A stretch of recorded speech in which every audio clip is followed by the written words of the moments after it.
you.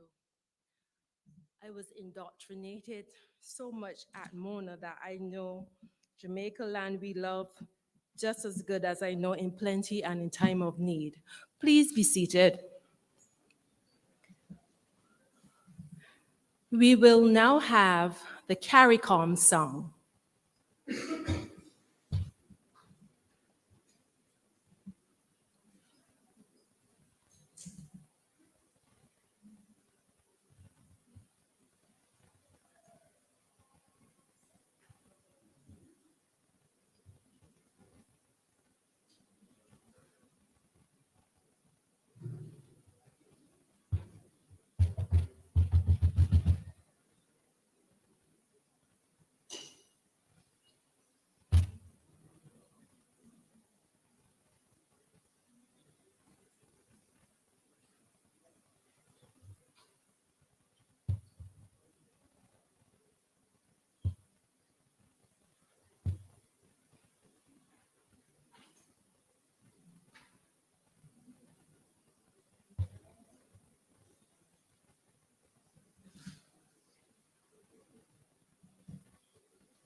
Seem to be having some technical problems with the song.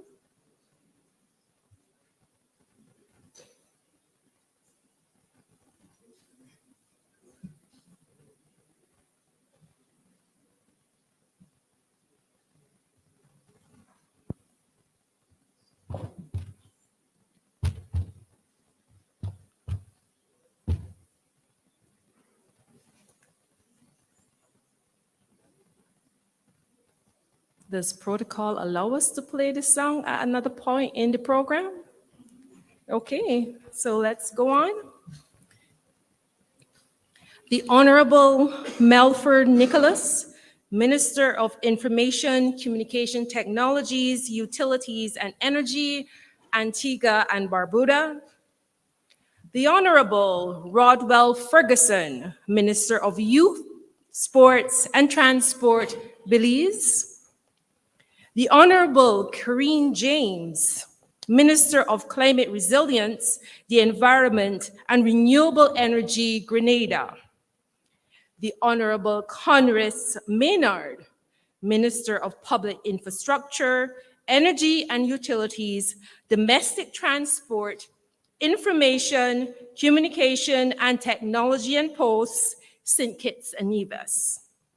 The Honorable Stevenson King, Senior Minister, Ministry of Infrastructure, Ports, Transport, Physical Development, and Urban Renewal, St. Lucia. Senator the Honorable Benavara Brown, Minister of Urban Development, Energy, Seaports Development, Seaports Administration, Grenadines Affairs and Local Government, St. Vincent and the Grenadines. Senator the Honorable Richie Suhai, Minister in the Ministry of Works and Transport, Trinidad and Tobago. Mr. Nigel Davey, Managing Director, Innovative Energy Company Limited. Mr. Joseph Cox, Assistant Secretary General for Economic Integration, Innovation and Development, CARICOM Secretariat. Dr. James Fletcher, Chairman of the Executive Board, the Caribbean Center for Renewable Energy and Energy Efficiency. Mrs. Therese Turner-Jones, Director of Projects, the Caribbean Development Bank. Mr. Mr. Anton Edmonds, General Manager, Country Department, Caribbean Group, Inter-American Development Bank. Dr. Stacy Richards Kennedy, Regional Manager for the Caribbean Development Bank of Latin America and the Caribbean, CAF. Mr. Andrew Jackson, President of the Jamaica Electric Vehicles Association.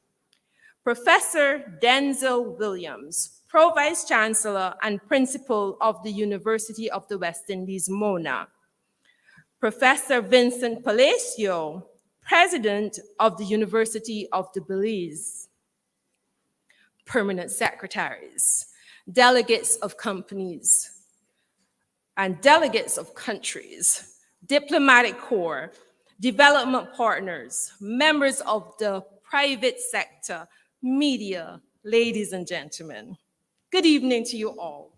I'm Dr. Pamela Proverbs. I'm the Communications and Visibility Consultant at the CCRE, and it is my pleasure to be your Master of Ceremonies this evening for the 8th Caribbean Sustainable Energy Forum, CSEF VIII. CSEF is the premier event of Caribbean Energy Month. It is a symbol of the region's commitment to transitioning to a cleaner and more sustainable future. The theme of CSEF VIII is powering transport. Today, we would have witnessed the EV exhibition, and over the next 2 days, there will be discussions around priority areas such as electrifying the Caribbean, electrifying the transport sector, decarbonizing difficult to electrify segments of the transport sector, and integrating electric vehicles into power distribution networks, among other topics. CSEF VIII is being brought to you by the CARICOM Secretariat and the Caribbean Center for Renewable Energy and Energy Efficiency, with support from the Caribbean Development Bank, Jamaica Electric Vehicle Association, the Inter-American Development Bank, and other partners. Let us take a moment to recognize them all and show them our appreciation.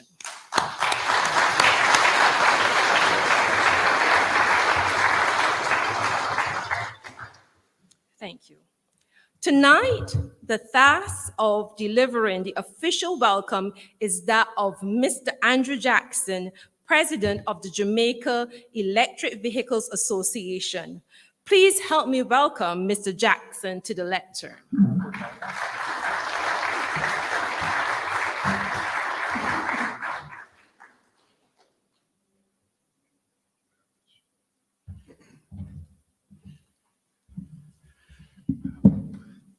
Madam Chair,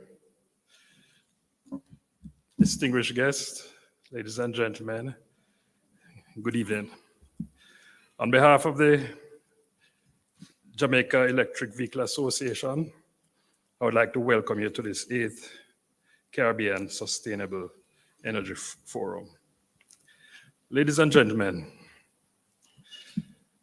do you know that one single 500-watt solar panel can produce as much energy as a barrel of oil over a period of 1 year? Just one panel, okay? Without any pollution whatsoever, certainly during the operational phase.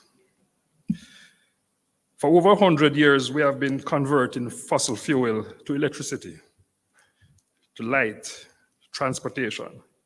Now the technology allows us to convert light from the sun to electricity, okay?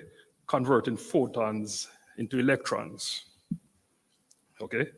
A country like Jamaica and the rest of the Caribbean that depends heavily on imported oil must be excited by this technology. We have an abundance of sunshine, and I'm told that Jamaica, for example, uses approximately 10 million barrels of oil per year, which costs about 30% of our budget. Okay, half of this, goes to the mobility sector, the cars, the buses, the trucks, and so on. Okay, but somehow, some 2 years ago, the government announced a policy on electric vehicles, which was intended to accelerate and to increase the usage of electric vehicles in Jamaica. 2 years later, the adoption of electric vehicles in Jamaica is at best disappointing. The number of electric vehicles we see on our roads today, again, I'm advised, is probably less than 500 of a fleet of cars being added per year of about 50,000. Today, we have less than 500 electric cars on our roads. We need to find a way to accelerate that adoption. And this is what the Jamaica Electric Vehicle Association is all about, increasing the rate of adoption of electric vehicles. The advancement in solar and electric vehicle technologies is a godsend for Jamaica. I grew up in the 70s when we have seen us move from one oil crisis to the next, right? Remember what I said, one single solar panel, 500 watts, can produce as much energy as 1 barrel of oil per year. And this solar panel will keep producing and producing, possibly for the next 20 years.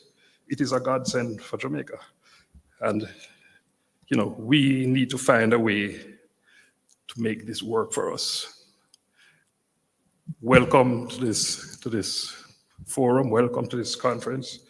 Ladies and gentlemen, welcome, welcome, welcome. We must find a way to make it work for Jamaica and the Caribbean. I thank you very much.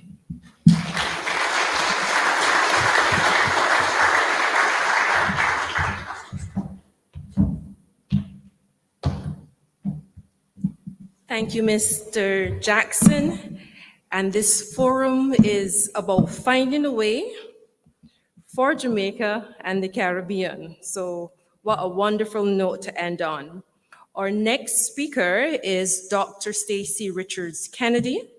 Dr. Richards Kennedy is the regional manager for the Caribbean at the Development Bank of Latin America and the Caribbean, also known as CAF. In November 2022, CAF officially launched its regional management office for the Caribbean, located in Port of Spain, Trinidad, and it was headed by none other than Dr. Richards Kennedy. CAF has a US $30 billion portfolio of projects across Latin America and the Caribbean, and Dr. Richards Kennedy is leading CAF's effort to provide increased development financing to governments and private sector clients across the region. Ladies and gentlemen, let us welcome Dr. Richards to the lectern to deliver her remarks.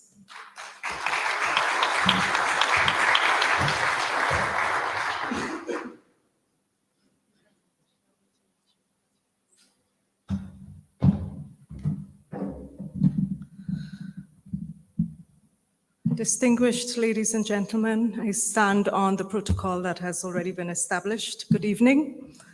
And let me thank the organizers for their very kind invitation that was extended to CAF, Development Bank of Latin America and the Caribbean, to be a part of this very important event.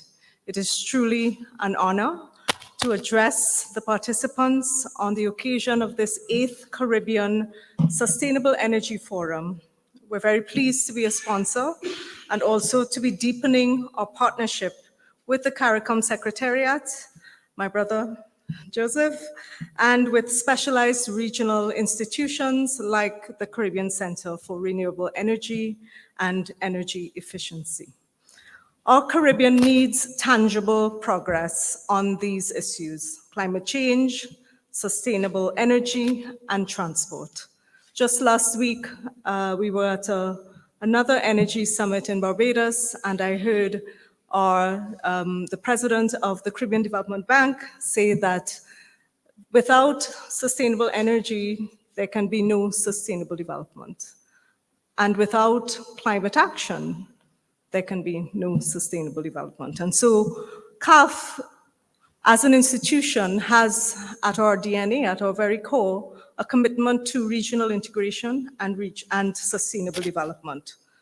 And so We're here because this issue is not just important to us, but it's central to our mandate. We have set as a region very ambitious targets, not to capture headlines, but to underscore the need for urgent action. And I recall what the coastline of Hellshire Beach right here in Jamaica looked like 20 years ago, when we had the expanse of soft, white sand along the shore where families could walk and talk and relax, and the children can play together and sunbathe or just hang out. Now, when I take my children to Hellshire Beach, it really pains me to see what has been the effect of climate change. And I try to explain this to them, but it's a story about the negative effects of the harm and the damage that have been done to the climate. Coastal erosion, sea level rise, the impacts to the many families that depend on the sea for their very livelihood and well-being. So for all of us living in the Caribbean, whether we were born here or not, taking bold steps to support climate action and the transition to renewable energy, this is something that's very personal and should be very personal to all of us.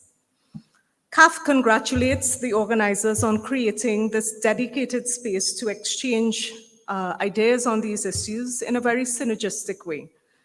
It is an integrated issue and challenge, which will therefore require multifaceted and multidimensional solutions. As I mentioned, in the weeks prior to this event, CAF was pleased to play an instrumental role in supporting the climate financing conference organized by the government of the Bahamas, the OAS Interministerial on Sustainable Development, the Caribbean Investment Forum, and just last week, the Caribbean Energies and Investment Summit in Barbados. We will also have a pavilion at COP28 dedicated to providing a platform for showcasing the efforts of Latin America and the Caribbean as a region of solutions. Certainly there are challenges, but CAF is known as a bank that is focused on results and delivery. We believe in the power of partnerships and in joining forces with other multilaterals like the CDB, like the IDB, like the World Bank Group, and others represented here today to channel increased financing to the Caribbean and to bring to fruition the development solutions identified by each country. It is imperative that the world reduces greenhouse gas emissions contributing to global warming, and the Caribbean is capable and committed to setting an example of what is possible when technology, political will, the private sector action, and citizens' involvement are harnessed to a common end. That is to save the environment without compromising development progress. Latin America and the Caribbean are regions that have embraced these ambitious goals in the fight against climate, and with few exceptions, nearly all of our countries have signaled their intent to achieve carbon neutrality by 2050, some with more ambitious targets and timeframes. And so, on the demand side, the transportation sector stands out, consuming 38% of the region's primary energy supply, particularly gasoline, diesel, and ethanol. And this requires deeper public policy actions and legislative measures to promote the electrification of transport as a key sector that requires the most effort to achieve emission reduction goals. The transition to electromobility requires renewable electricity supply to support the increased demand. And therefore, this requires increased investments, not only in clean generation sources, but also in transmission and distribution networks, especially in the development of charging infrastructure, EV charging stations, and batteries. To meet the demand of the transportation sector, eventually other sectors like industry and residential electric generation must decarbonize before these other sectors, enabling them to receive zero emissions energy by 2030. And in order to achieve these targets, Efforts and investments should focus on increasing generation capacity from unconventional renewable sources, replacing like wind, solar, and even hydropower, as well as natural gas projects that can replace coal and oil in industry and transportation cost effectively in the short and medium term. Given CAF's commitment to serve as the Green Bank and to promote inclusive and sustainable growth across Latin America and the Caribbean, we are increasing our support to energy and the energy sector, becoming a strategic partner in the region's energy transition by supporting member countries in transitioning from an energy economy that is based on fossil fuels to one that is based on low greenhouse gas emission energy sources. And we recognize that in many instances, this may mean a dual track approach. As we heard today during the very fruitful discussions, the adoption of electric mobility will enable countries to lay the foundation for decarbonizing the transportation sector, improving air quality, and thereby reducing public health and other issues associated with air pollution, and decreasing the dependence on fossil fuels. Promoting electrification projects in the transportation sector is an important part of CAF's efforts to support the energy transition. And in this regard, we will participate alongside the Green Climate Fund in an electric mobility and low carbon transportation program called eMotion, which involves multiple countries across Latin America and seeks to accelerate the deployment of electric vehicles in the wider region. Supporting the decarbonization of the transportation sector is just one of our strategic goals, and we're therefore extremely pleased to partner with CARICOM Secretariat, with SICRI, and with other multilateral institutions to support fair, equitable, and inclusive energy transition, and to support our governments across the region in making this transition a reality. Ladies and gentlemen, I thank you.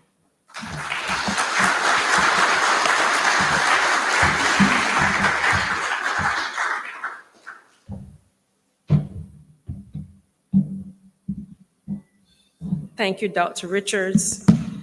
And we thank all the development partners that are coming together to make the transition fair for all, because that is one of the big concerns with the whole energy movement, that some may get left behind.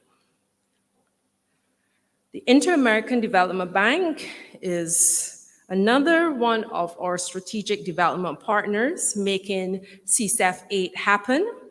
Representing the bank tonight is Mr. Anton Edmonds, General Manager of the Country Department Caribbean Group and Country Representative in Jamaica. Mr. Edmond has over 25 years of experience in management and leadership roles in regional, public, and private sectors and development organizations. Prior to joining the IDB, he was ambassador of St. Lucia to the United States and permanent representative to the Organization of American States. He was also that country's non-resident High Commissioner to Canada and non-resident ambassador to Mexico. Mr. Edmonds, I invite you to deliver your remarks on behalf of the IDB.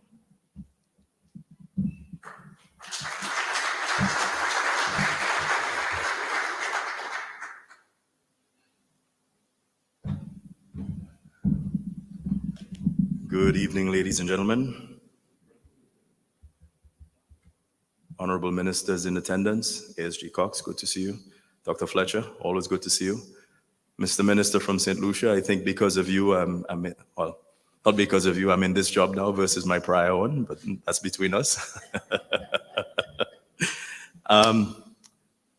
A special acknowledgement. I mean, I to my development bank partners here, my colleagues, Stacy and Therese. And to you, the audience, ladies and gentlemen, it's a pleasure to be here. I was reminded last evening that it was 7 years that I last attended a CSEF conference. It's a long time. It's a lifetime in many respects. Maybe testimony to the continued focus on sustainable energy is perhaps the presence of old friends in the audience, but some may view this as an indication of how far we still need to go. Maybe a little bit of an indictment on how slow it's taken us to get to this point. While I understand that this CSEF forum is supposed to prioritize sustainable energy's pivotal role in powering transportation, I must remind us all that notwithstanding the fact that transportation accounts for more than 1/4 of global greenhouse gases, without the deployment of broad sustainable energy solutions, the foundation for conversations on issues like this will continue to be weak. Let us not let this specific topic distract us from legislation still not passed in some foundational sustainable energy areas.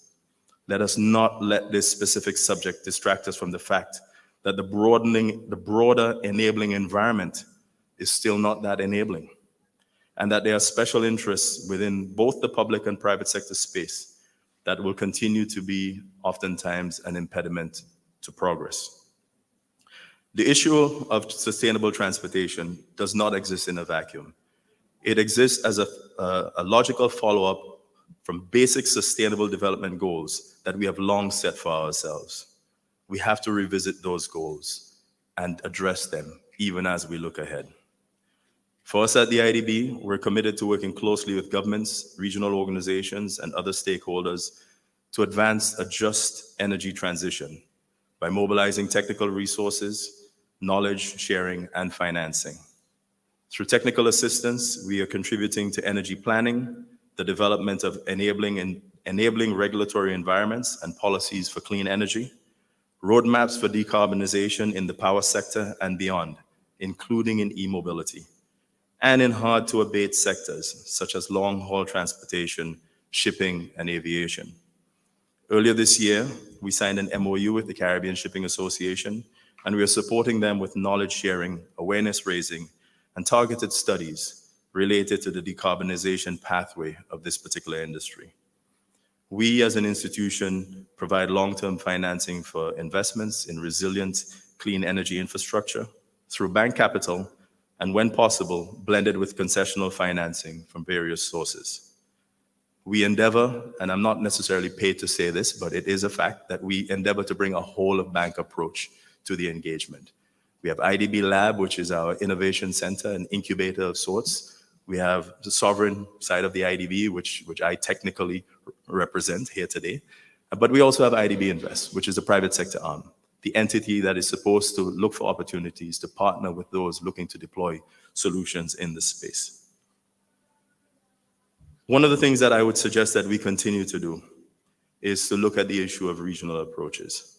We have to do so to address the issue of scale.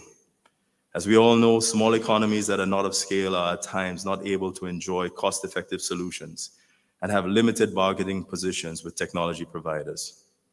I dare say that with well-coordinated actions, we can explore undertaking aggregated procurement where possible, and regional common actions such as standardization of equipment, regulation, and tendering announcements would be a powerful signal to the market and enhance traction in this region.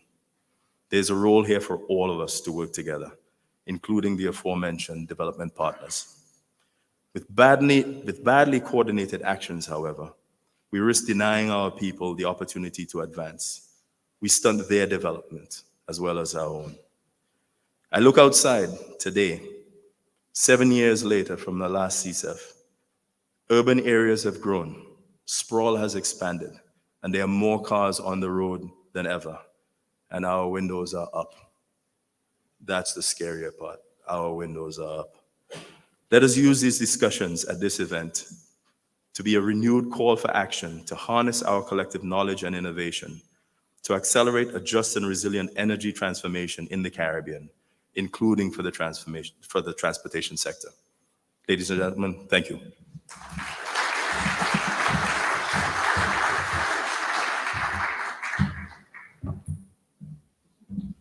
Thank you, Mr. Edmonds, for your remarks, and to the IDB for supporting this initiative.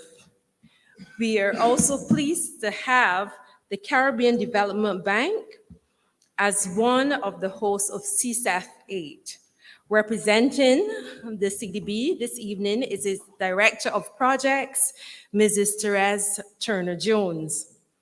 Mrs. Jones joined the CDB in July 2023 and is responsible for managing and leading operations and project development across the Caribbean.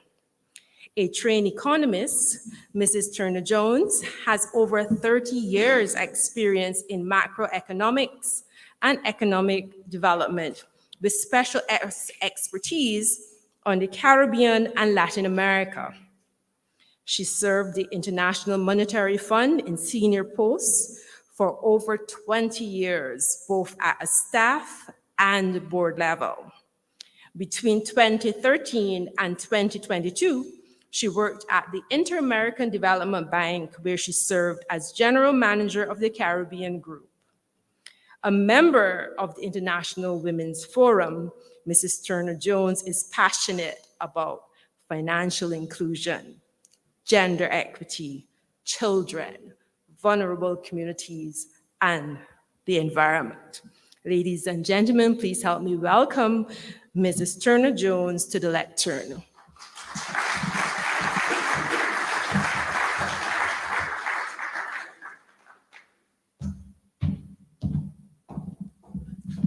Thank you, everyone. Good evening. This is a long set of remarks, and a lot has happened already and a lot has been said. I want to congratulate my co-partners in this event, CSEF VIII, and it brings me really great pleasure to be here among you all tonight to bring some very brief remarks on behalf of the Caribbean Development Bank, of which I'm very proud to be a part of since July of this year.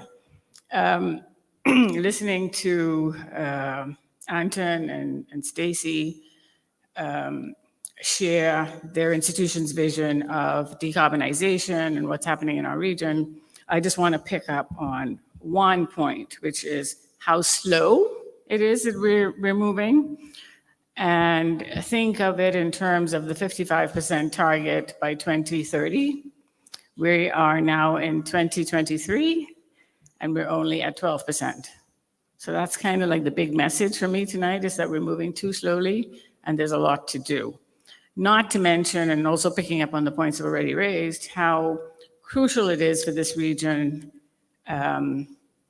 to have access to less expensive electricity, because it's a feature in every single part of our daily lives. It affects the extent to which the region is competitive or not, and it's really holding us back. So sluggishness, too slow, we need to move faster, and we need to reduce the cost of energy. Those are my two big messages.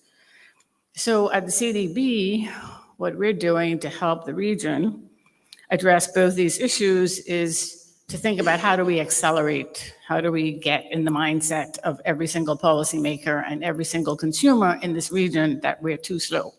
We want it to happen fast.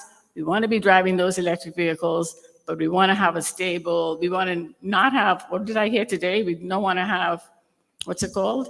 Range anxiety, right? We want to make sure that the charging stations are there where our vehicles will be, so that when we're driving our electric vehicles, that's not an issue.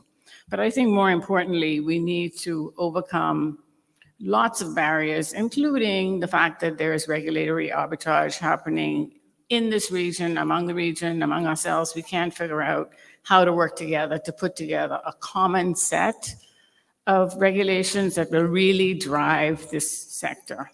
And if we look around the world, we know that there are regions like Europe that have already decided that ICE engines are going to be phased out by, I think it's 2040 in Europe. We need those same kinds of messages to come from our policymakers in this region, so that investors, if they want to come here, know that the playing field is level. They know what the rules are, they know what the regulations are, they know that if they want to sell resources back to the grid, at what price, it makes sense. I really liked your remarks, Andrew, and I'm so happy to hear that the EV Association in Jamaica is making such strides.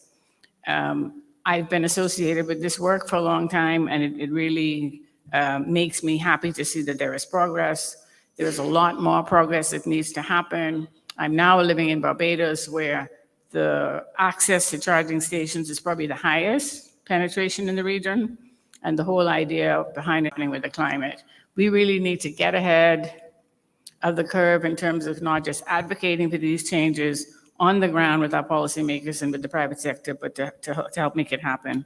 At CDB, we want it to happen in a way, though, that is, Stacey just mentioned this too, that it's a just transition and that no one gets left behind. It isn't that only certain parts of the population have access to electric vehicles or solar panels or this new way of living with electrification and decarbonization, but we want to make sure that all parts of our society, no one's left behind in doing this. And so we're at the forefront of that. In terms of flagship projects, I want to mention just a couple. Haiti is not really mentioned much around the region because of all of the crisis, and we think that's nothing happening there, but actually CDB and other institutions, IDB and World Bank, are still engaged with Haiti. And we have a project working on mini grids that we hope to scale up. That's an important project. The geothermal project in the Eastern Caribbean is another important one.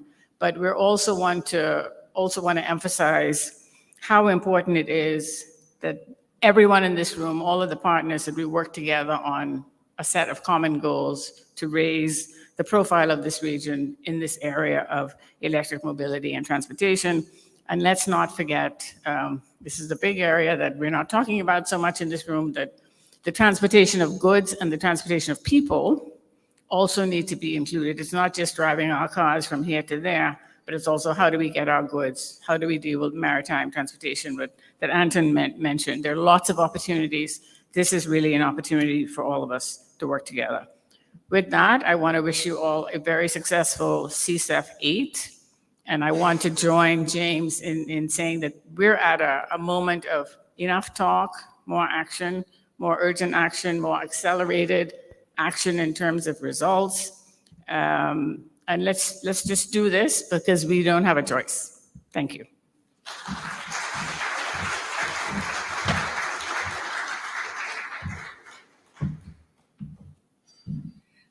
Thank you, Mrs. Turner-Jones, for helping to set the tone for these proceedings, a just transition, and time for action. CSEF VIII is the premier event of CARICOM Energy Month, a month-long celebration that aims to promote and support sustainable energy developments within the Caribbean community. The theme for CARICOM Energy Month is Accelerating Innovation, Driving Electrification. This theme highlights the importance of innovation in the energy sector and the rapidly growing market for electrification. It stresses the critical role of innovation in adapting current tools and technologies to keep pace with the constant changing landscape. I now invite you to direct your attention to the screen to view our CARICOM Energy Month video feature.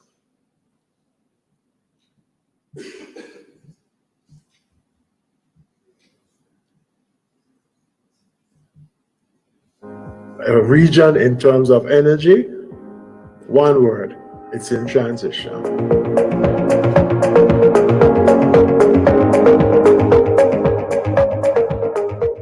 CARICOM countries have historically been faced with energy price and supply volatility and energy insecurity, stemming from an over-reliance on imported petroleum and petroleum products, which provide almost 90% of our energy service needs. In their current state, fossil fuel imports account for 5 to 12% of GDP in the larger countries and 10 to 25% in the smaller islands of the Eastern Caribbean. But break the cycle we must. Right now, we still import most of the energy that is used in the region. We've set ourselves targets for electricity generation. We're hoping to be at 27% renewable energy generation by 2027. That's not very far away. And so far, we're just at about 11% of our energy use that is coming from renewables. There's definitely a lot of room for us to be able to take advantage of our indigenous renewable energy sources, We see a lot of solar PV and wind, but we have great oceans that we have access to that also have the opportunity to provide us with energy. So there are lots of opportunities. There's a geothermal in our volcanic islands. So we do need to change the landscape so that we don't have to import so much, because it is costly to our governments to have to do that.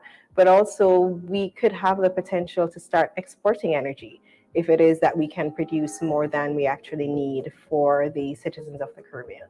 Commitment to this transition has birthed increased regional collaboration within the Caribbean community. There is an of necessity, there has to be collaboration.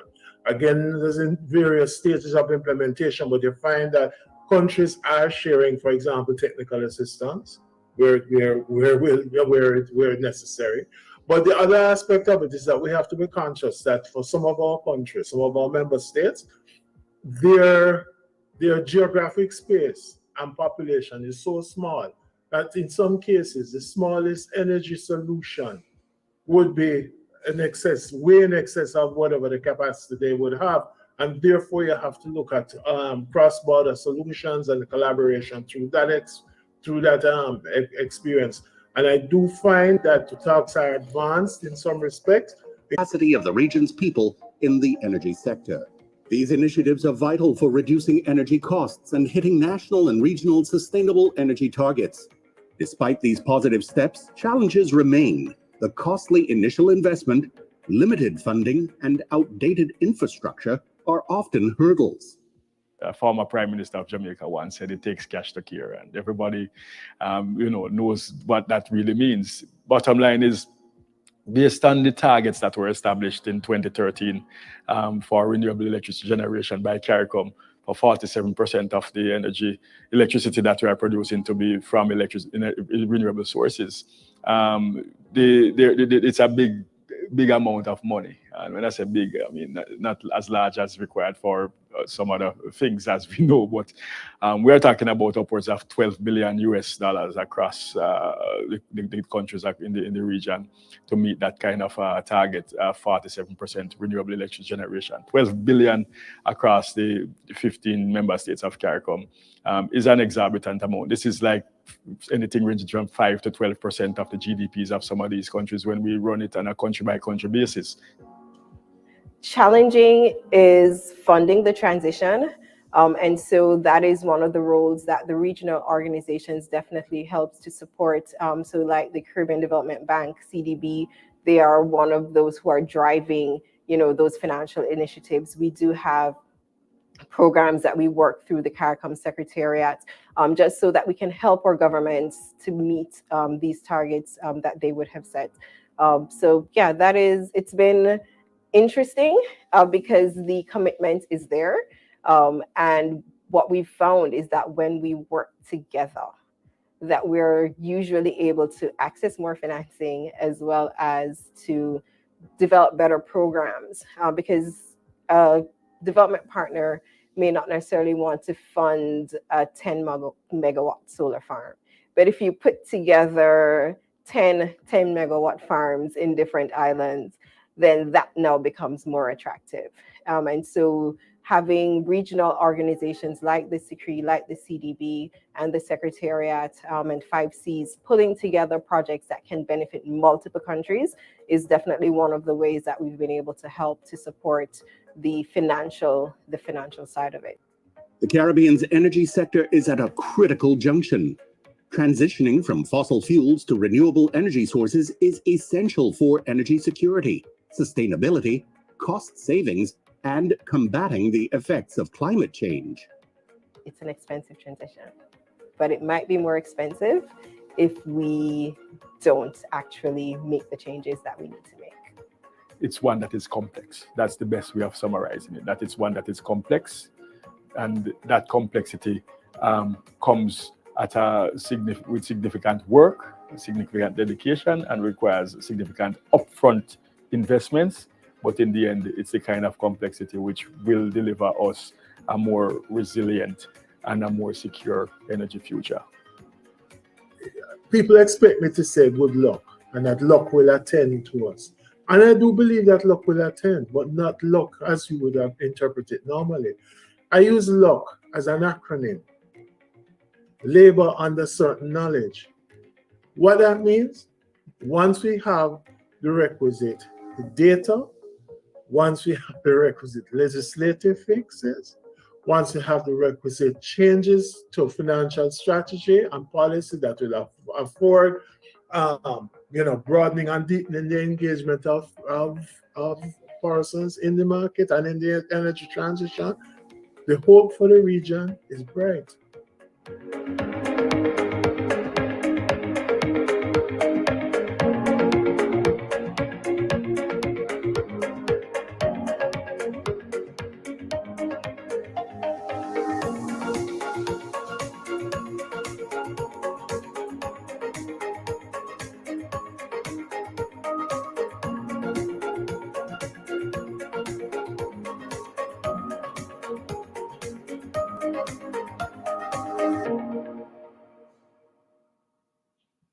I'm pleased to introduce the next speaker, the star of our video feature, Assistant Secretary General, Economic Integration, Innovation and Development at the CARICOM Secretariat, Mr. Joseph Cox.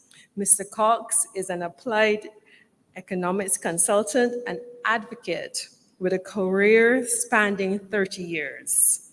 His contribution to regional development is expansive, including such landmark works as recently authoring a book entitled The New Normal, a Post-COVID Premier for Business that received unanimous approval from the Council of Trade and Economic Development of the Made in CARICOM initiative.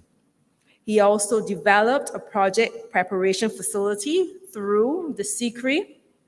He implemented a regional strategic intervention framework, the program of technical assistance to CARICOM territories with short, medium, and long-term intervention strategies to optimize economic impact in CARICOM member states, along with a robust monitoring and evaluation system.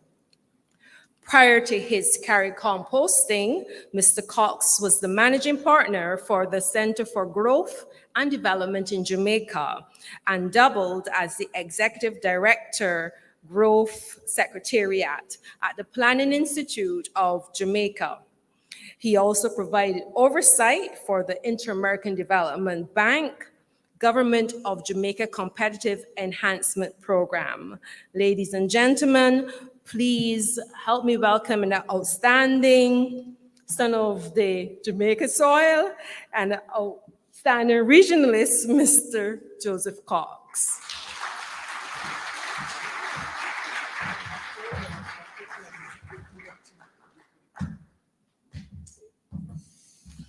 All right. Thank you so much, Madam Chair. I too, distinguished ladies and gentlemen, I too will stand on the protocol already established as I wish you all a pleasant good evening. Now, to be truthful, it is, I have to say, it is my distinct pleasure to add my words of welcome in this opening session of the Caribbean Sustainable Energy Forum for 2023 CSEF 8 under the theme Power in Transport.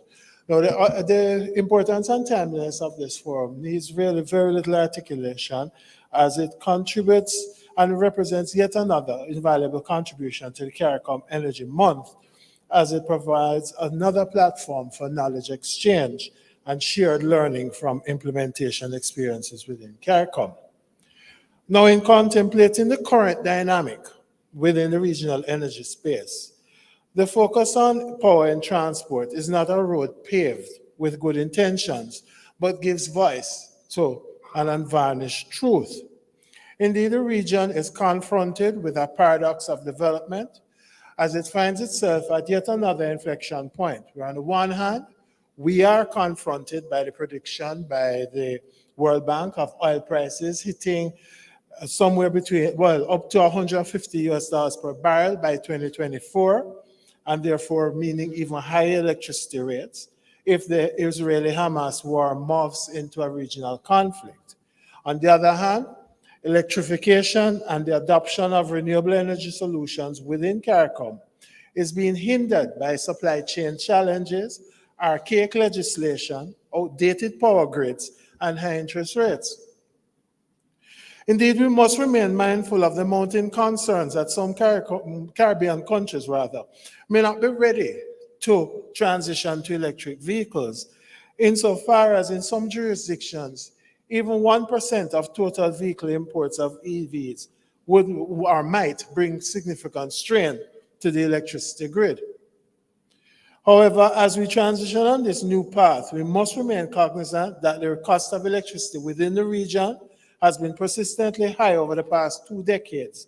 And even during periods of relatively low oil pricing, regional prices are on average around 4 times higher than what obtains in North America, with the obviously adverse impact on our regional competitiveness.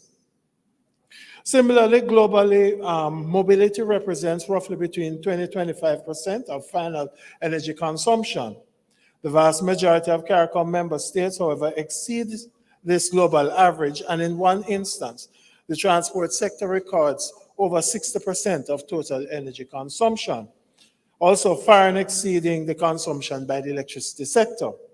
Therefore, diversifying energy portfolios with indigenous renewable energy reduces geopolitical security risks, import dependency, and the variability of electricity generation costs. Access to clean, reliable, and affordable energy services with a higher level of predictability in pricing and supply is therefore indispensable to the economic transformation in CARICOM countries. Frankly, ladies and gentlemen, to effect the kind of transformation demanded by powering transport, the region requires the qualities of youth, not as a time of life, but as a state of mind. However, sadly, many persons within the region who find themselves sometimes at the apex of leadership of various sectors and institutions still have a reflexive attitude of rejection to new technology, new ideas, and sometimes new strategies, but in an ever-evolving global space.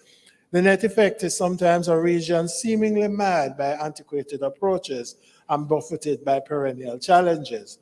However, time waits on no one. The transition to electric vehicles is not just a trend, but a crucial step towards a more sustainable, clean, and prosperous future for our region. However, expectation that this transition would occur seamlessly along a simple adoption curve was always unrealistic. The higher capital cost of electric vehicles is often offset by a combination of lower life cycle costs and externality benefits. Capital cost premiums associated with electric vehicles are substantial, but they are declining. Nonetheless, the region is projected to move from roughly 19% electrification to 51% electrification by 2050. But history has thus far indicated that RE progress in the region has been organic and not accelerated. This therefore demands new approaches. Sales of electric cars are soaring in Europe and China, with the US further behind. But the rush of new launches is putting pressure on the European manufacturers in particular, who are struggling to compete with cheap models coming out of China.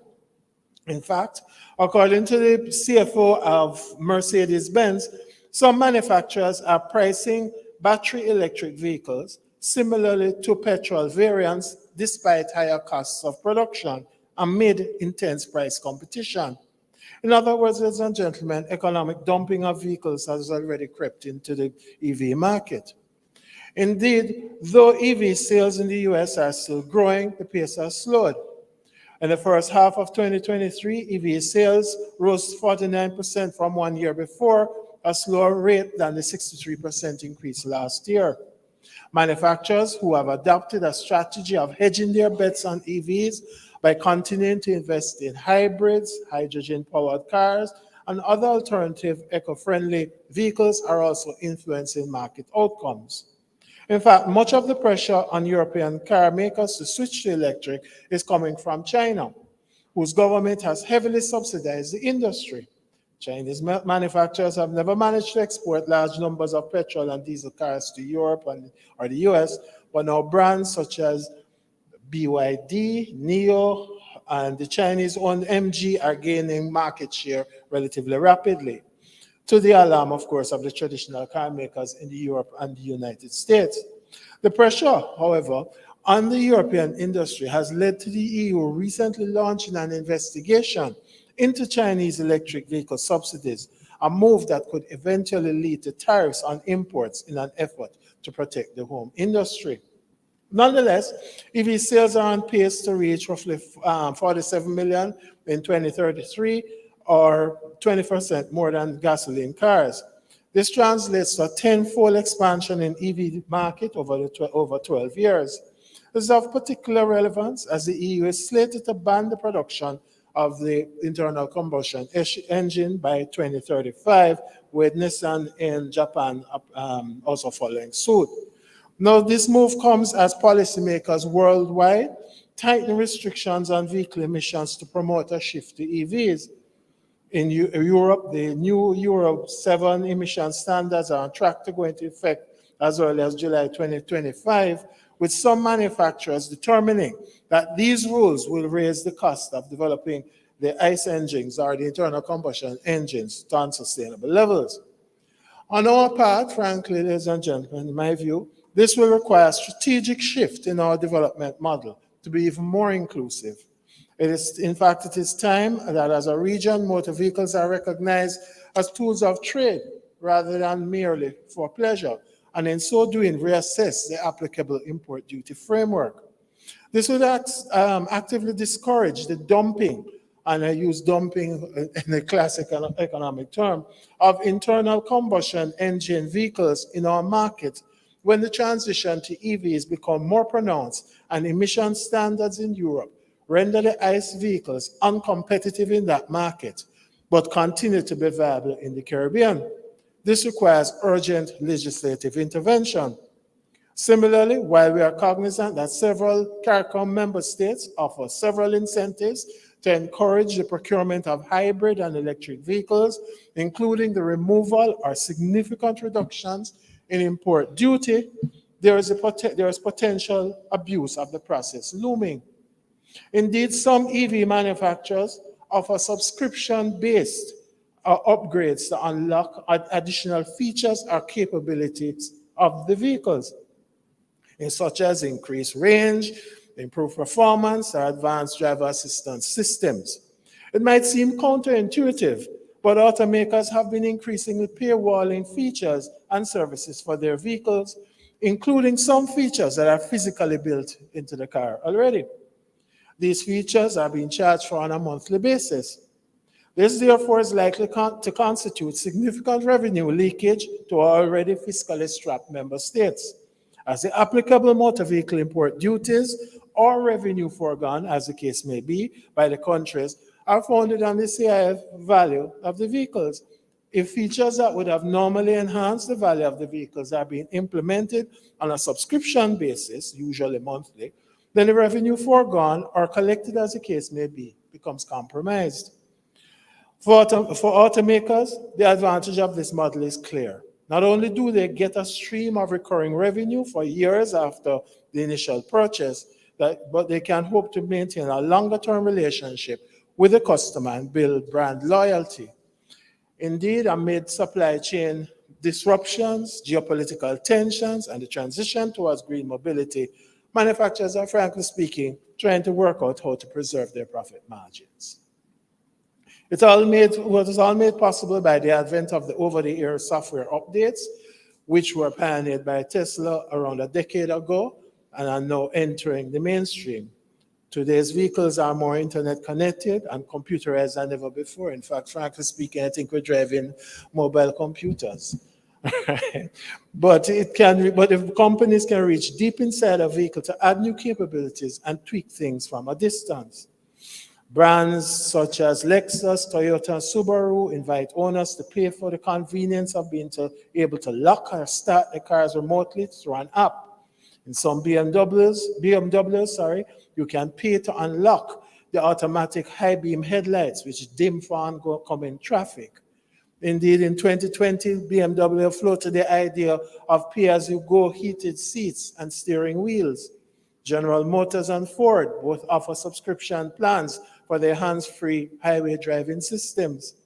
In fact, Stellantis, which was formerly Fiat Chrysler, Ford, and GM, each aim to generate at least $20 billion in annual revenue from software services by 2030.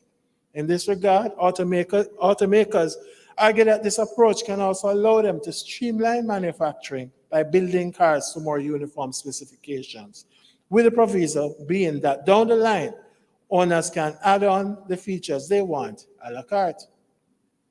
All this points to is that there is a need for legislative reviews, grid modernization interventions, joint procurement practices, the advent of nearshoring to treat its supply chain disruptions, and frankly, where appropriate, the renegotiation of electricity distribution licenses. Now, specifically, the strategic interventions required should include matters of incentives and subsidies, obviously, charging infrastructure, the charging infrastructure development. All of this has to be underpinned, of course, by education and awareness campaigns. We have to look at fleet electrification programs, as well as the requisite supportive policies and regulations. Now, these recommendations are by no means exhaustive, and neither they're intended to be, but are merely indicative of what I hope would be the precursor to a clear-eyed and frank discourse over the next 2 days on the issues which confront us as we collectively interrogate the issues affecting the region's transition to electric vehicles. CARICOM's position is that renewable energy is key to the region's energy and economic security. In that vein, the Secretariat continues to engage its regional and international partners to address the risks associated with the sustainable energy transition and to promote and scale up private sector investments in renewable energy. It's within this context that the CARICOM Secretariat is pleased to be a strategic partner for this forum, along with the Caribbean Center for Renewable Energy and Energy Efficiency, the Caribbean Development Bank, and other partners. And indeed, tonight, as part of the CSEF VIII, we are not only planning for the just transition to resilient and secure energy, we are also here to celebrate our current successes through the CARICOM Energy Achievement Award, which will be announced in a few minutes. But ladies and gentlemen, with ambition, innovation, and partnership, we can collectively reduce our carbon footprint by accelerating the deployment of renewable and low carbon sources of energy and the electrification of end-use sectors, particularly transport. Let us therefore seize this opportunity to take the region further along the pathway to power in transport. With that, I thank you.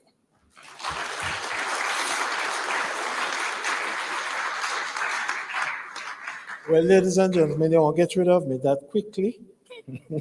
So I will now invite Joseph Williams, coordinator of the Sustainable Energy Unit at the Caribbean Development Bank, and Dr. Devon Gardner. Oh, yes. Dr. Devon Gardner, who is head of technical programs at the Caribbean Center for Renewable Energy and Energy Efficiency, who, along with myself, constituted the selection panel to, of course, join me on the stage for the announcement and presentation of the CARICOM Energy Achievement Award. And ladies and gentlemen, without further ado, I think it is my duty, based on the guidance, indeed the instructions I got from these gentlemen, to be extraordinarily brief, to announce that the awardee for the 2023 CARICOM Energy Achievement Award will be Mr. Earlington. Wow, Earlington. Anyway, Mr. Earl Barrett. I don't know about Earlington. So I yield to Sherry Ann Ferguson, who will walk us through.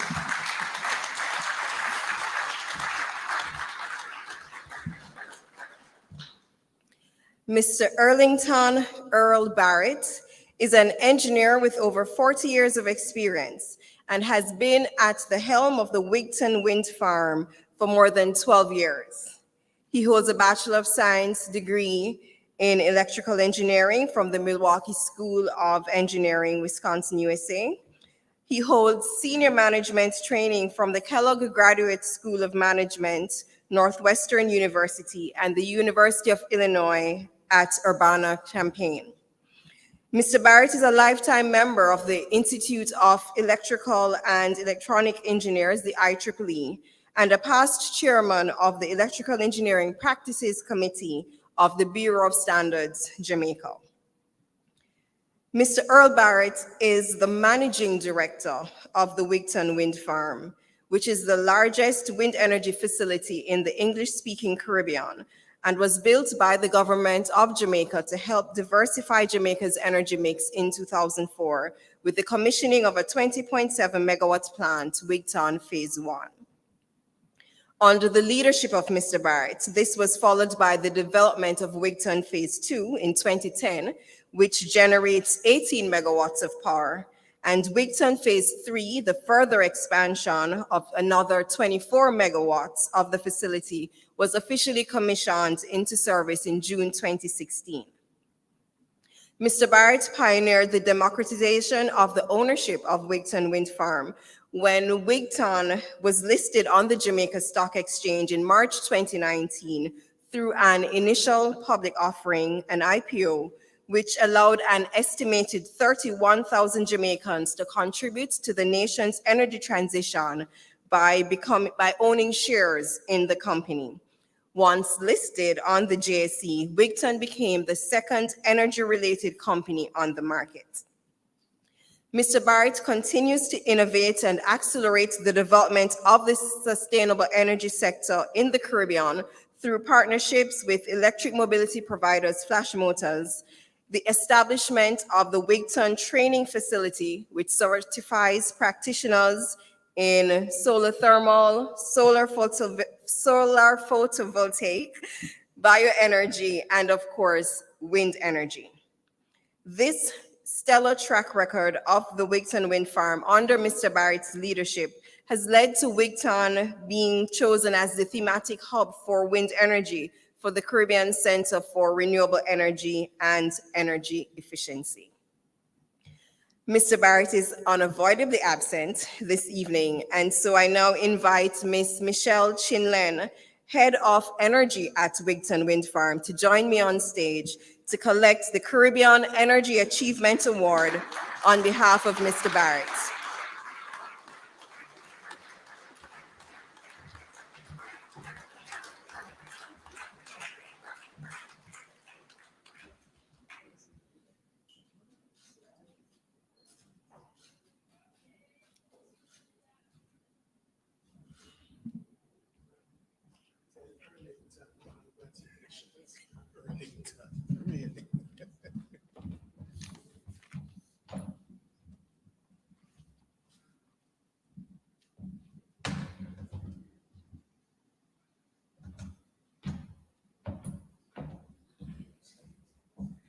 Thank you. That was a bit of a lukewarm clap. So I want you to join me again in giving our awardee, although he's not here, a round of applause, please.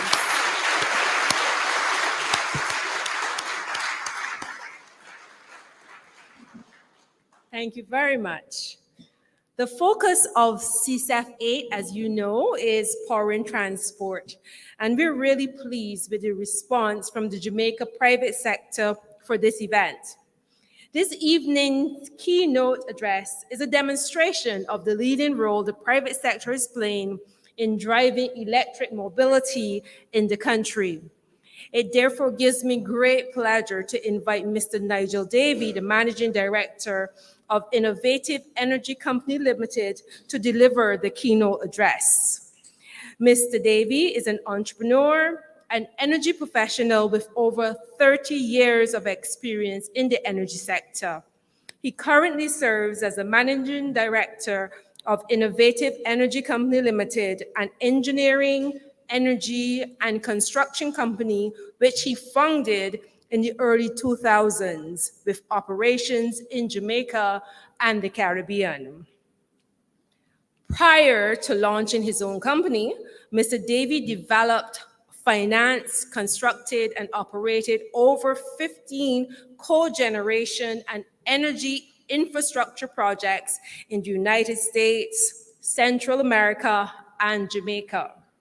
A qualified aeronautic engineer and commercial pilot, Mr. Davy earned a Bachelor of Technology degree from the College of Aeronautics in New York and holds several certificates in electric power generation management, power systems harmonics, and power plant management. He is also the holder of several professional licenses from the Federal Aviation Administration and Federal Communication Commission. Mr. Davy also serves as chairman of Siboney Group Limited and as a director of innovative energy company Winton Wind Farm Limited, Flash Holdings Limited, and Flash Motors Company Limited.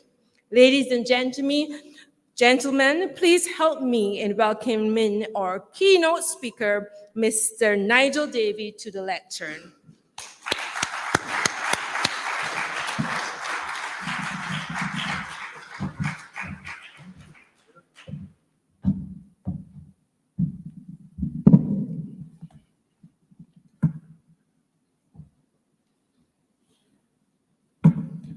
Well, good evening, ladies and gentlemen.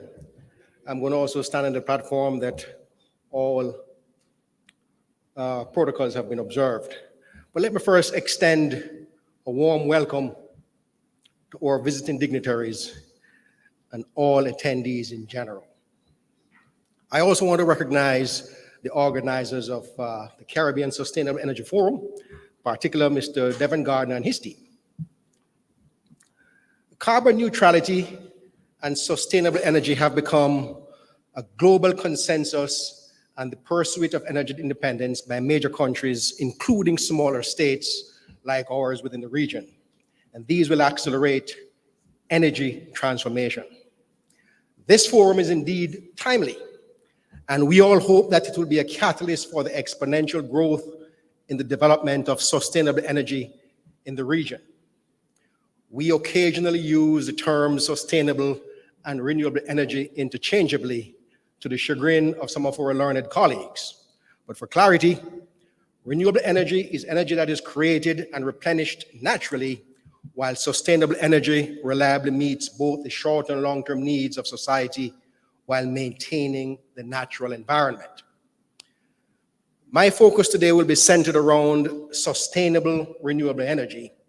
I should therefore get in no trouble with my learned colleagues.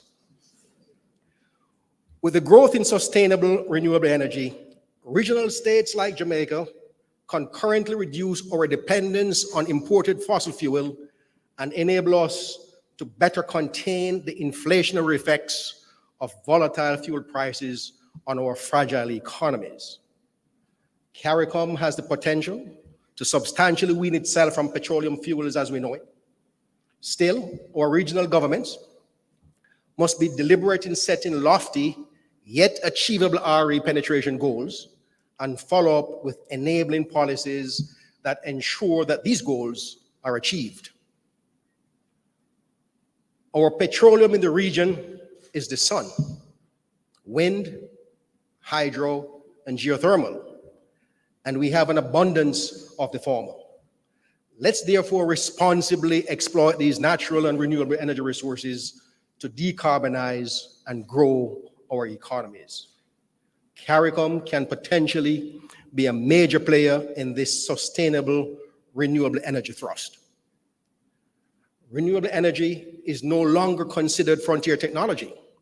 It is now deemed mainstream, and developing economies like ours should move with alacrity to deploy it at a rapid but sustainable pace. The local and regional private sectors should invest in renewable energy with equal vigor and conviction. I know Dr. Street Forrest at the Jamaica Stock Exchange is very bullish about the green bonds on the exchange. Undoubtedly, our regional governments share similar sentiments. This will be an excellent source of capital for the greening of our respective economies. Indeed, Jamaica and the regional governments, with the support of our international partners, have been setting lofty renewable energy penetration goals. Cases in point.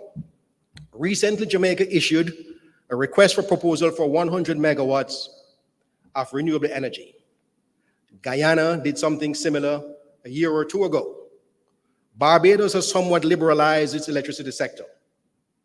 Nevis is now busy developing its geothermal resources. And we are all embarking on incentivizing the importation of electric vehicles and the deployment of EV charging stations. Further, in the private sector, both of Jamaica's international airports have taken bold steps in installing significant capacities, making them substantially independent of the utility grid. Jamaica's National Irrigation Commission is embarking on the installation of 3.7 megawatts of renewable energy, plus battery energy storage for the agricultural sector. These initiatives demonstrate the conviction of our regional governments and the private sector in decarbonizing our respective economies. However, we have a lot more work to do. The following effect of these initiatives is an increase in foreign direct investments, which spawns economic activities while simultaneously making us more energy independent. I will hasten to add that our local and regional private sector should actively participate in these green investment initiatives. While FDIs are important, local participation is equally important. The continued downward pressure on the prices of PV solar panels, inverters, and battery energy storage systems has now made this technology very competitive with the traditional fossil-fired power plants. We just hope that wind and hydro technology will follow suit in this trend.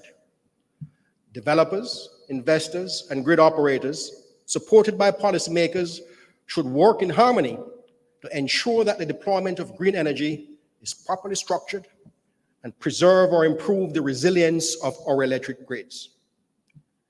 As such, it is imperative that integrated resource plans developed by the government, regulators, and the utilities be carefully developed with current data and be robust and dynamic.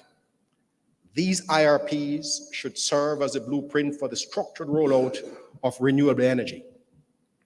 More often than not, the IRPs will show that RE-based distributed generation microgrids, coupled with battery energy storage technology, will be bulletproof models for resilient grids such as ours in the region. So what are some of the catalysts for the growth of sustainable energy penetration? I always say, and I'm going to preface the rest of my discussion with this, private capital always follows opportunities where it can generate a consistent, predictable, and reasonable return on investment. So to get into some of the catalysts for the growth, pricing of RE technology. We heard earlier that the price of greening our economy is so expensive that especially small island states can't afford it.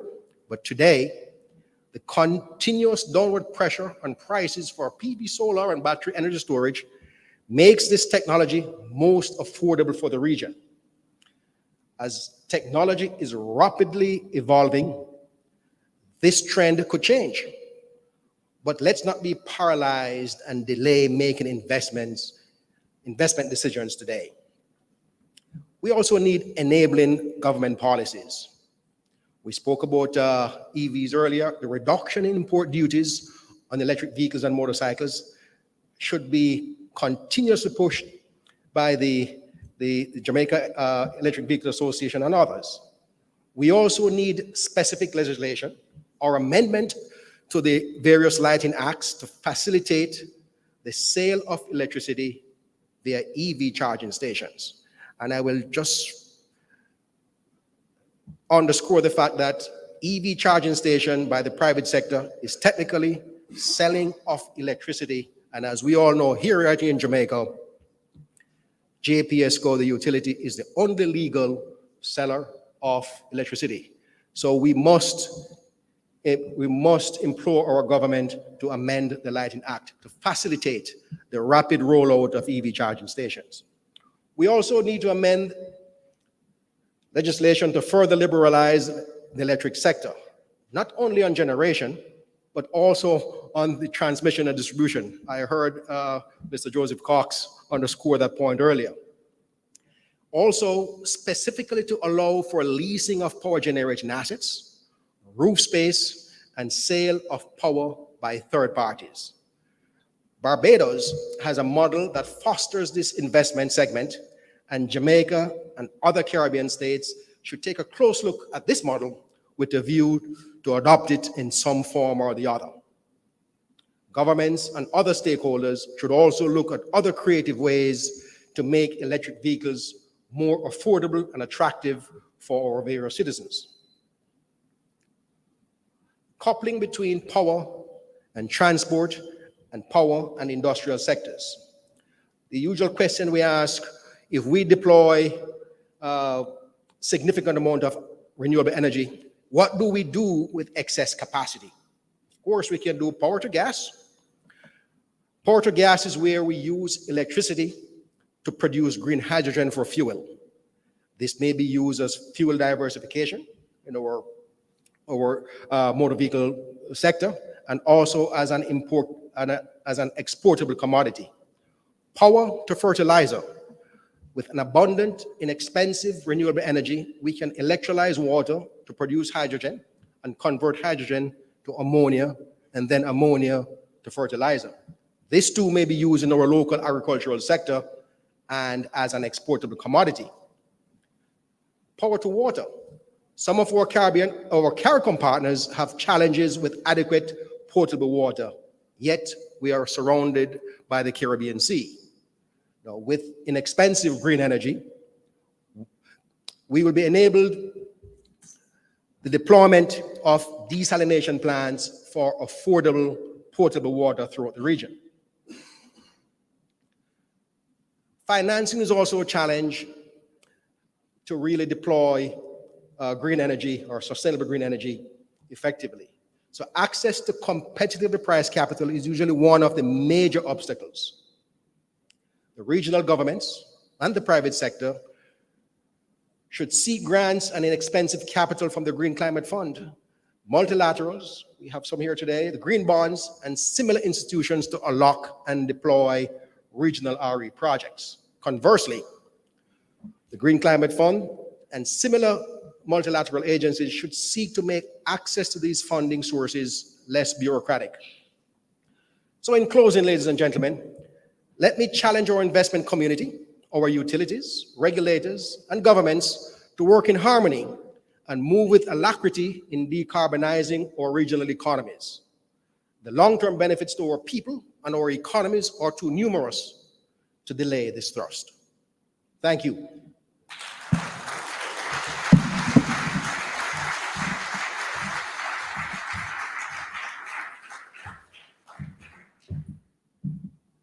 Thank you, Mr. Davey, for your insightful remarks, for the work you're doing in Jamaica to drive electric mobility, and for your support to CSEF VIII.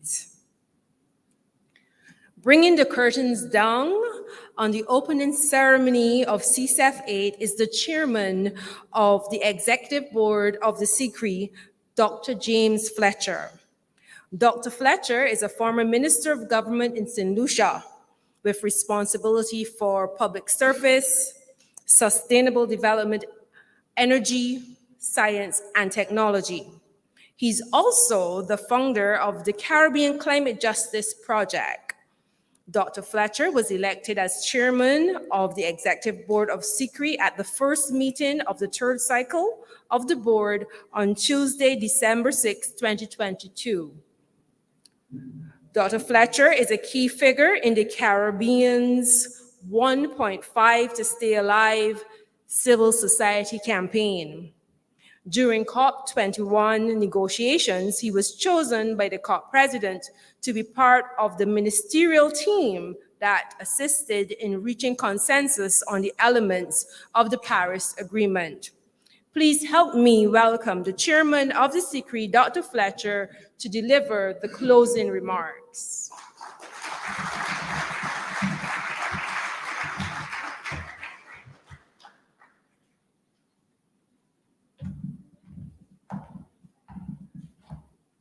Distinguished invited guests, ladies and gentlemen, members of the media, good evening.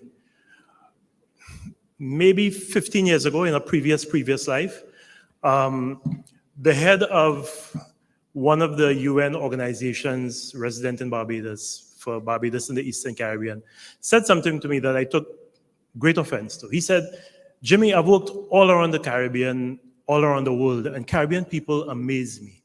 You are the absolute best at articulating a problem. Nobody articulates a problem like Caribbean people. I've been to meetings where you stand and you articulate problems perfectly. You take the audience through every facet, every element of the problem.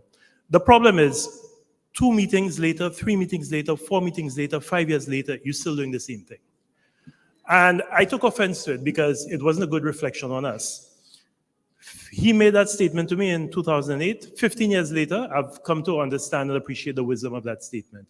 And I think nowhere is it more apparent than in the energy sector. I attended my first energy meeting, again in that previous life as Director of Social and Sustainable Development at what is now the OECS Commission. I had responsibility for energy. And it was 170 kilometers from here in Montego Bay. It was the first CREF. And we started articulating many of the problems that we're speaking about today. And yes, there has been some progress, but you heard there are still the issues of antiquated electricity legislation. My country, St. Lucia. Lucelec, the St. Lucia Electricity Company, has an 80-year monopoly on the generation, transmission, and distribution of electricity. Started in 1965, it ends in 2045. One of my last acts as Minister of Responsibility for Energy in 2016 was to decouple generation from that monopoly and also to create a National Utilities Regulatory Commission. But we still have monopolistic legislation in all of our countries. We still have in many of our countries the absence of an arm's length independent regulator that will give investors the certainty that they can come in and make the investments and that the incumbent utility will not have an advantage over them. These are still issues that are still there. We complain about absence of funding, and I see that particularly in the climate change space. But we cannot say to the Green Climate Fund or the Adaptation Fund or the GEF or the Caribbean Development Bank or the 5 Cs that we have a plethora of projects in front of them for them to review, to approve. So we complain that we don't have the money, but we're not producing the bankable projects that we are submitting to them, because in every single sector in the Caribbean, climate change is impacting. Tourism, health, education, energy. So theoretically, for every single Caribbean island, there should be 15, 20 projects in front of the GCF, in front of the GEF, in front of the Adaptation Fund. Where are these projects? Yes, there's the issue of scale, but at least let's produce the projects. Where are the projects? So I really would not like this CSEF to be another one of those meetings.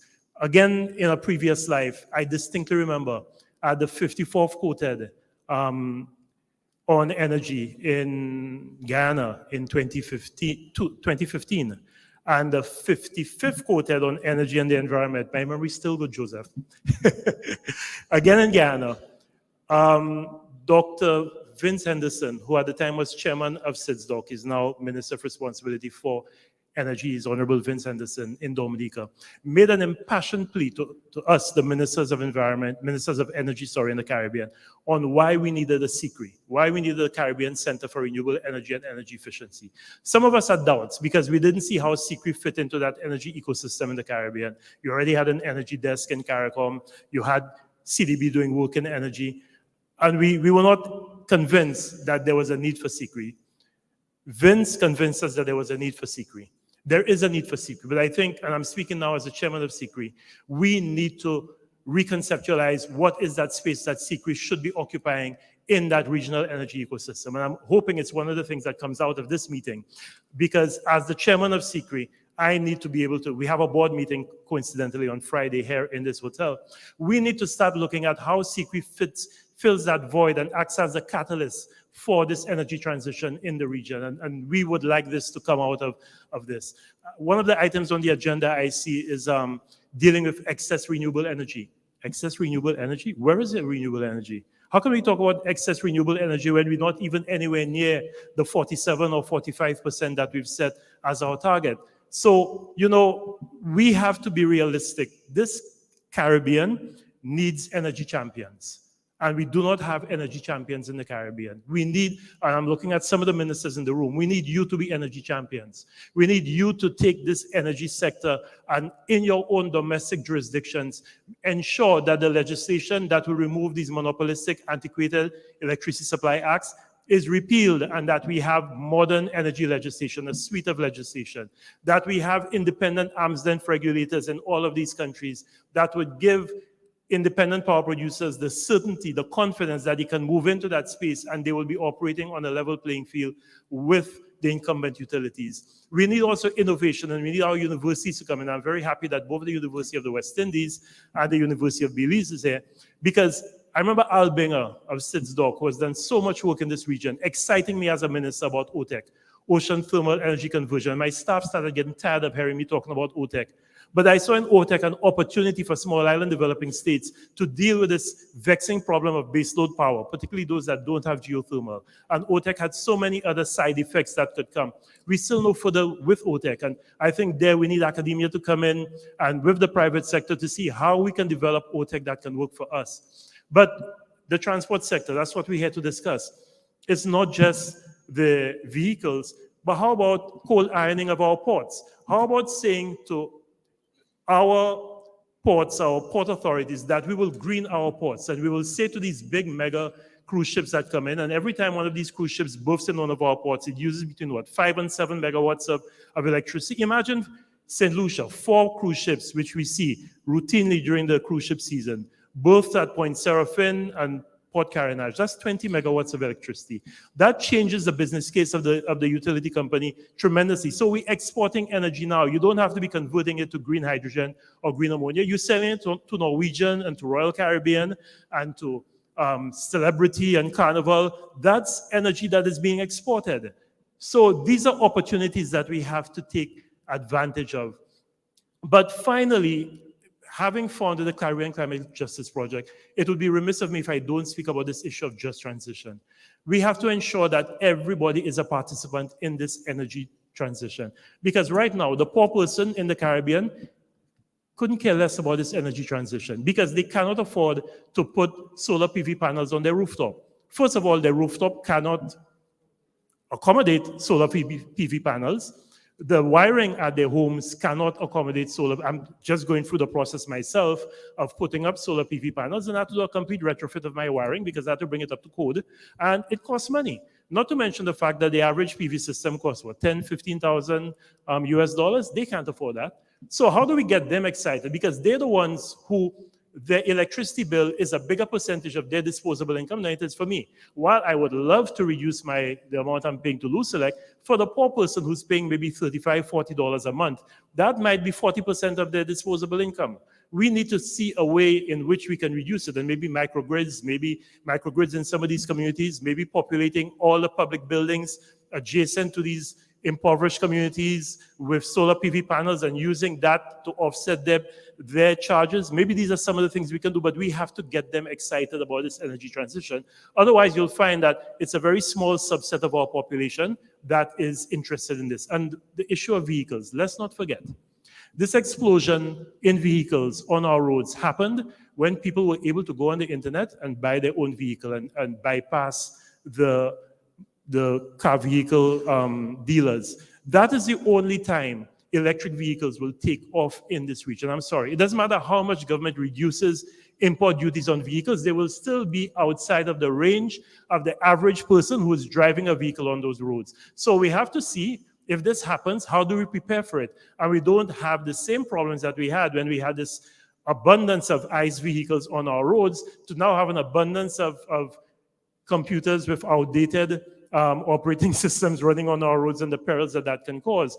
But let's prepare for that, because some of these vehicles that are being used in Europe will eventually find themselves in our market here. How do we prepare for that? So, ladies and gentlemen, my charge to you today, I'm sorry this is not your typical closing remarks, but I really couldn't come here and just say thank you, thank you, thank you, thank you, thank you. It wouldn't make sense. I want to thank everybody who's spoken before, because you've articulated the problem really well. What I do not want to happen is that that's all we do today. So please, let us commit to making CSEF VIII the conference where we finally decide to take action. We identify the champions, and the champions take this, because really, if we don't use this opportunity with what's happening with the Russia-Ukraine conflict, what can happen with Hamas, Israel, and what that can do to energy prices. If we don't seize this opportunity, I don't know what opportunity we will. So thank you to all our development partners. Thank you to everyone who has spoken. Thank you to everyone who's been here, and I hope you have a very productive CSEF VIII. Thank you.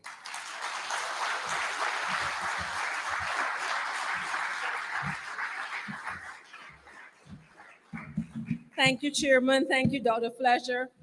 I have a feeling I should be saying, after that thought-provoking session you just had, somebody should say amen, right? Amen? Ladies and gentlemen, that concludes the opening ceremony for CSEF VIII. On behalf of the organizers and partner institutions, I would like to thank all of our speakers and you for making this event a resounding success. I now invite you to join us for some cocktails. Thank you very much and good evening.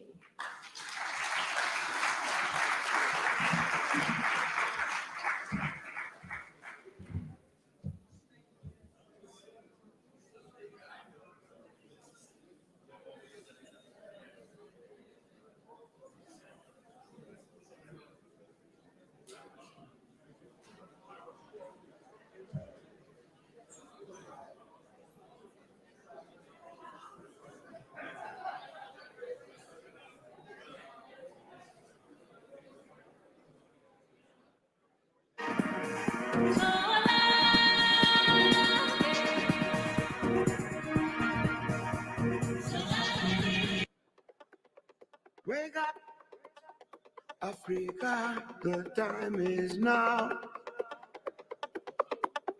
Wake up, Africa, the time is now. Masitlanganeni, we got to live together. Masitlanganeni, we got to live together.